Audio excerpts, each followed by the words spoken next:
Greetings, fellow adventurers. This is Kosta for IGN, and this is the Year Adventure KQIV edition, King's Quest IV: The Perils of Rosella. The fourth game in the King's Quest series, and the last to use the parser interface. What's a parser interface? Well, it's this thing. The thing where you type in commands, like look around, to figure out what the hell is going on in this pixelated beach-like screen of green and blue. A river coming from the east spills into the ocean before you. A lonely beach edges the ocean. From atop the bluff, a lovely meadow stretches eastward. And usually you get nice little poetic descriptions such as that. Now there is also a mouse pointer. You're like, okay, you can use the mouse. And you pretty much can, but only to move around. But you can also use the keyboard, so might as well stick to that. And here we are as Rosella in the land of Tamir. We've gone through the mirror, and we need to get the talisman back from the evil witch, as well as save old Pops from certain doom. So we've got to save the king, save Tamir, the land, save everybody. The cold river carves its way through this lush, flowery meadow. And we can walk through the cold river, and it's pretty much a creek instead of a river, but so we got some flowers over here to match the red dress. Colourful wildflowers grow among the small rocks and bushes of the meadowland. Let's take some flowers, because that's what princesses like to do, I assume. It would waste your precious time to stop and pick flowers. Oh, Rosella means business. So we got another woodsy type of place. Let's look at the woods. The trees are numerous in these woods. That kind of goes without saying, but take your word for it.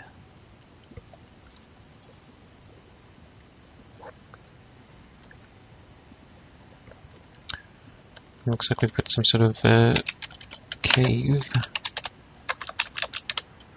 Just make sure that you see a crude mine shaft in the midst of this forest of pine trees. Okay, so we'll get to type in the one command that has only one meaning. Look at shaft. The crude mine is carved into a small hill. Its solid wooden door is propped open. Now you probably noticed that there has been no sound so far. That's because this is one of the first sound card games, and it's pretty much used for music only. And musical cues like that one for not being able to walk up this pathway using keyboard keys of up and down. You have encountered a group of small men working in this diamond mine. They're not too friendly, though, as one of them forcefully tells you to leave the premises. Get the hell out of here, he says. And, no diamond mine for you. And looks like we've got the back of the mine, and looks like there's a bird there in the distance. Look at the Boyd. A pretty robin pulls hungrily at a long earthworm. The early bird gets the worm. Or not. Looks like you can scare it off. But you can still see the worm there, so what we will do is we will take the worm.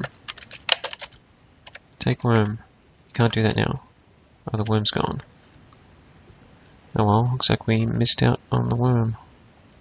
But if we reload the screen, one of the things about King's Quest that they introduced in the third one, or the second King's Quest, is that the screens trigger events, sometimes randomly, sometimes by percentage. This time we'll take the worm. So if you miss out on something, you can always reload the screen, or if something doesn't appear, you can just keep going back and forth to kind of trick it. And it looks like we've stumbled upon a mountain pass. And if you cannot walk up that, I'm guessing you will die. So this is as good a time as any to save. Mountainy passery. Because if we fail, it's going to be certain death. Whoa, made it. But, oh no, or oh, the Let's Goons.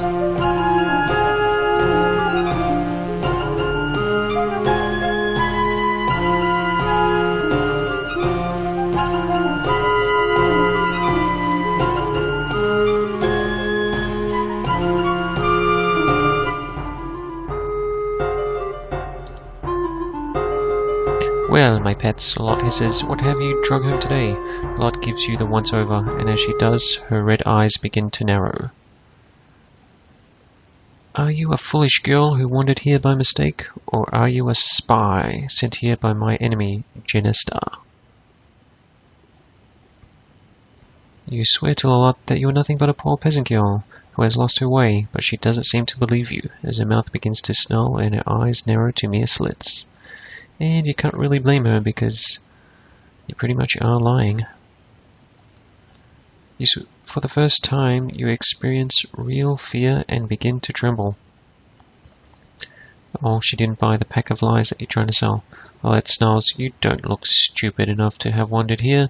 I believe you're a spy. Take her to the cell. And looks like we're off to jail. Was not a good start to an adventure, but maybe we can find our way out of here. Take a little look around. You have found yourself in a horrible cell. It looks as if others have found their way here too. Hopefully you won't end up like them. And by that they mean completely dead and skeleton, or a half skeleton. Looks like we get some sort of contraption here. Don't know what it is, but we shall look at this contraption. Game does not understand contraption. Maybe it understands it's some sort of machine. An ominous machine lurks in the corner of the cell. As to its purpose, you don't want to know. Guessing we can figure it out. Anyway, you hear the henchmen returning. Perhaps they are setting you free. Hey. It's a pretty short prison sentence. The henchman motions you to follow him out of the cell.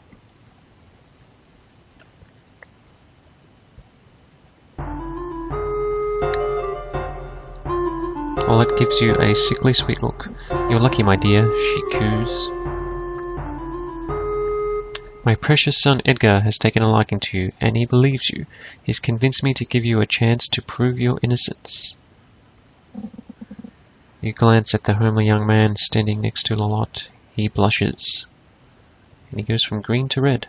Lolotte continues, I wish to own the unicorn that inhabits the meadowland.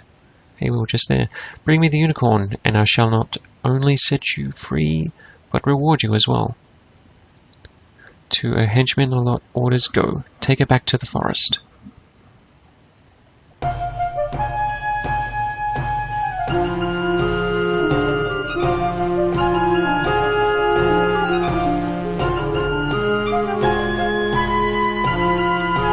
And we're back in the forest.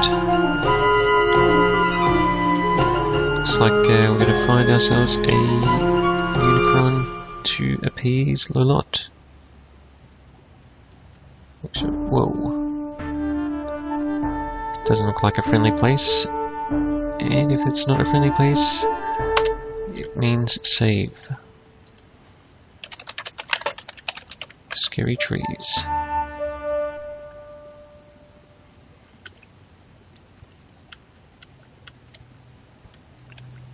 Do-do-do, scary trees.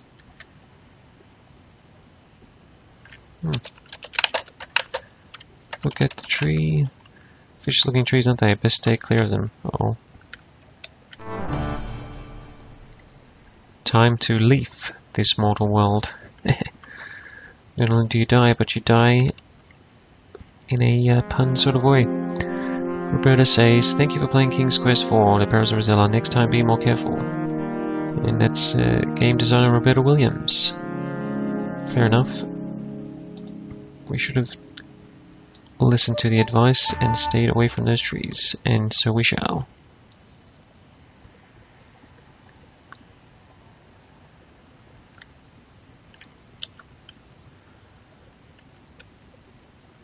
And so where is the unicorn? We do not know yet.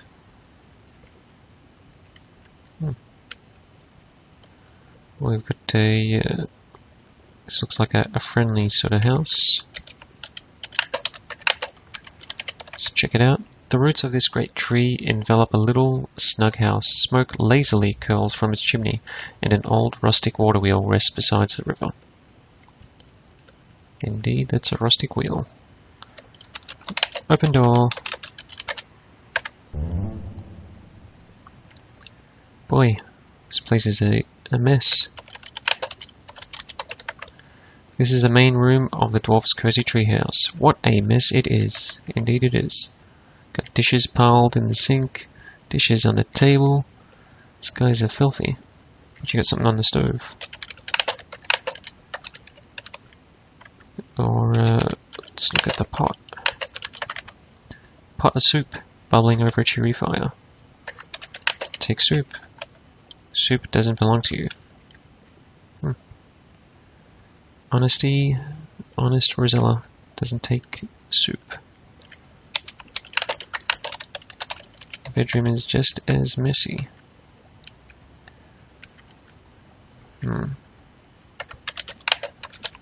So we can steal some of their clothes. We can look in their drawers. No, it's private. It's kind of boring. We can take the dwarven underwear and sell them. This game does not understand dwarven. We'll just take the underwear. Game does not understand underwear. This game likes to go commando. But anyway, this is no dwarven underwear stealing simulator. So if we don't like stealing and we think this place is a mess, why don't we just clean it up and call it a day? Clean the bedroom. And away she goes. So fast that creates a little whirlwind type effect.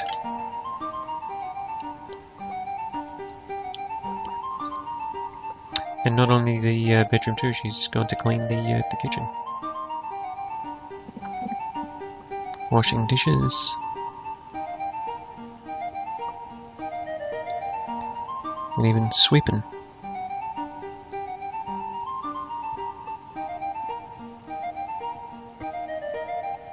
And there we go, fuel. But anyway, we hear the dwarves approaching. And you watch quietly as the dwarves file in one by one, getting a bowl of soup and taking a seat at the table. And all 7 come in one at a time. You've got Sneezy there and Squeezy, and you've got Sleazy coming in now. And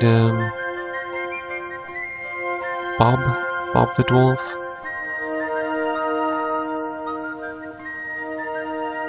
Old Yellow Cap.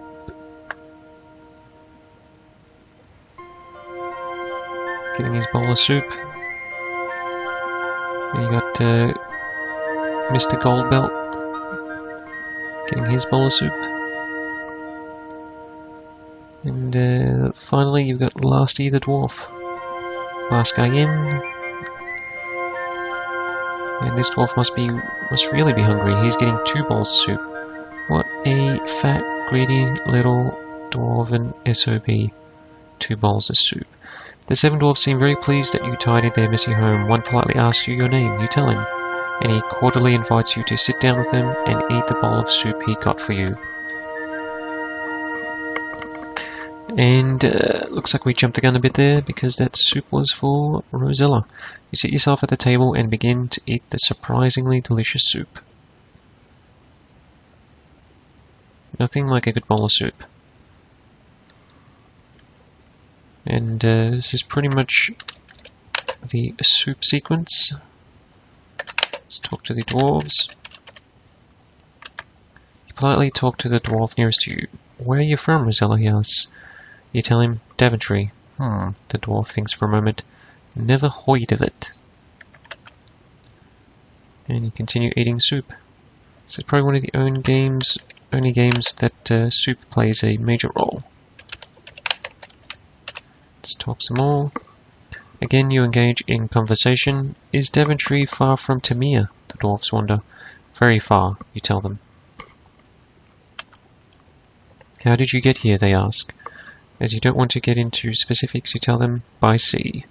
That answer seems to satisfy them as they return to their eating. In fact, you could go as far to say that there's not enough soup in games in general.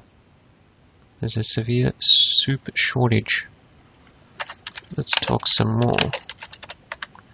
You speak to the nearest dwarf again. He wonders why you are here in Tamir. You explain that you are in the service of Janissa, the good fairy, who wishes to regain her magic talisman from the clutches of Lolotte, the bad fairy. Well, young lady, the dwarf states, I don't envy you. You're much braver than I am, dealing with that evil fairies and whatnot.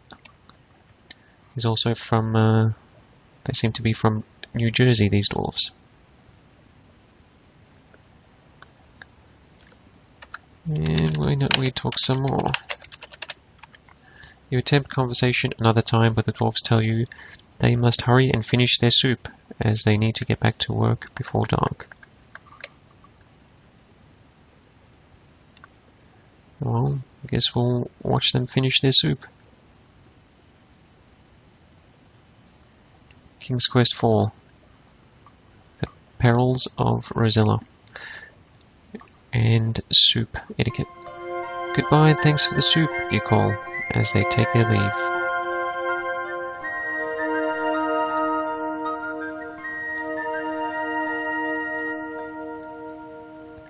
And one by one they get up. Sleazy, Squeezy, Sneezy, Bob, Mr. Orange Hat, and Mr. Goldbell. You finished your soup also. It was the best soup you have ever tasted. Maybe though you were just really hungry. So a soup compliment and a soup slam at the same time. And it doesn't look like they were going to put their dishes away, so we'll just clean up. It's the least we can do after being given a delicious bowl of soup.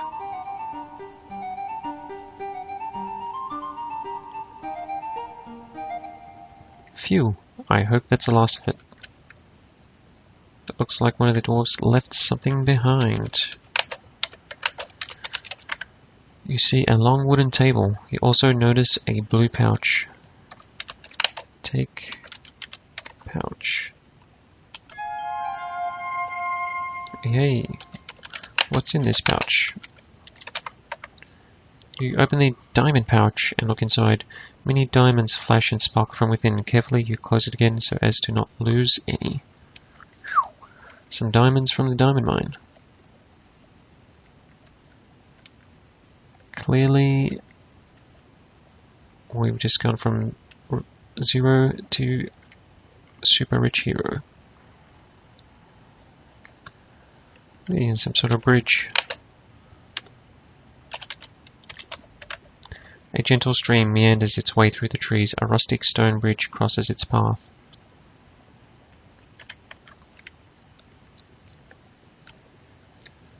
But looks like there's something underneath the bridge. Look under the bridge, aka the Red Hot Chili Peppers move. You kneel down and peel under the bridge. Aha! You have found a small golden ball. You pick it up and carry it with you. Cool, so now we've got diamonds, gold, and a worm.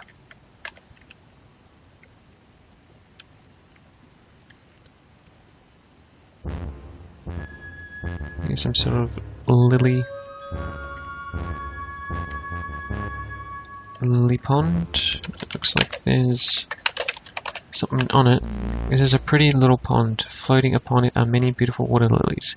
You spy a large frog sitting on top of a big lily pad. And yes, it's wearing a little gold crown. Maybe we can attract the frog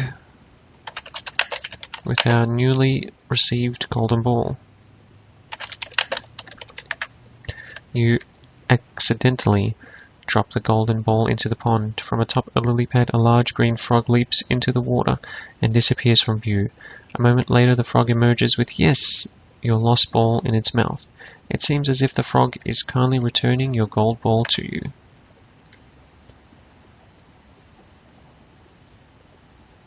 And there he goes.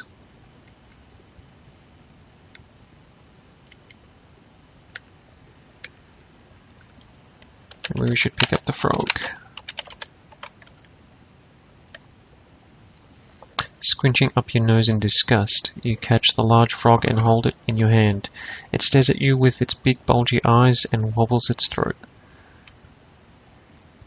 And it's wearing a crown, so chances are it's a prince that's been turned into a frog. So we shall take the risk and give an old kiss. You look at the frog's green lips. Good. You feel silly doing this as you slowly put your mouth against the frog's. Suddenly, the little green frog changes into a handsome prince. Who are you? The prince demands. I thought you were supposed to be a princess. Why are you nothing but a peasant girl? You blanch at that bit remark, but say nothing. Well, ta-ta, he says. I'm off. Here, you may keep this. To your surprise, he tosses a little golden crown to you as he takes his leave. Good riddance, you think.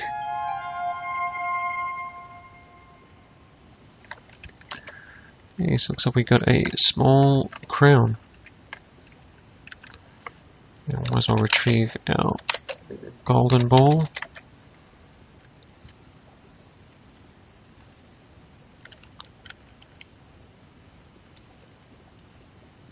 So we still have yet to find the old unicorn, but we managed to. Oh, looks like a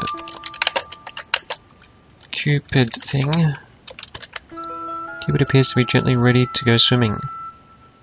And away he goes. Just taking a dip. Oh, you've startled Cupid. Away he goes. Where he left behind his bow. Shells takes it. Another thing for the inventory.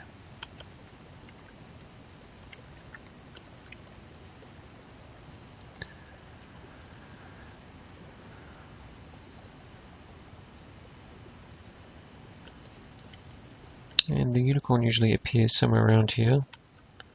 Maybe if we keep moving around, it will appear.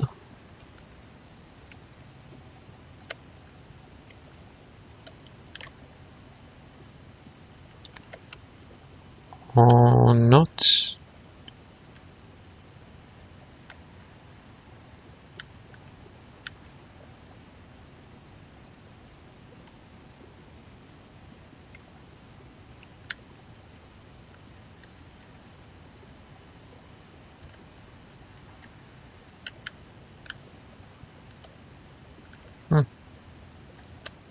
Unicorn doesn't want to appear. Oh, there he is.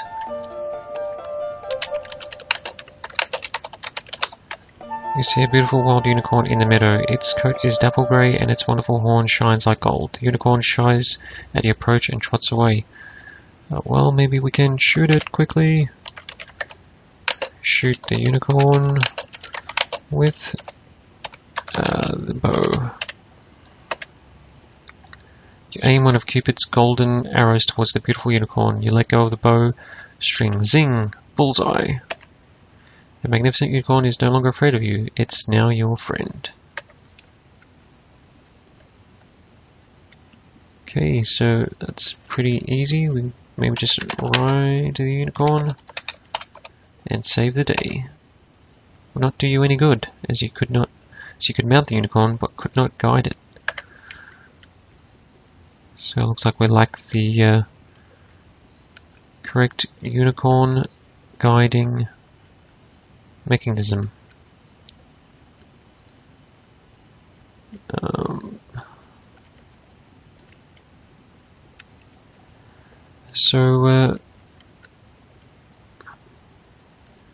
In the next part we will look at actually capturing that unicorn and taking him back to Lolotte.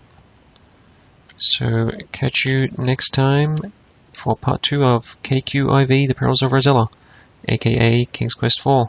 This is Kosta for IGN, and we'll catch you shortly.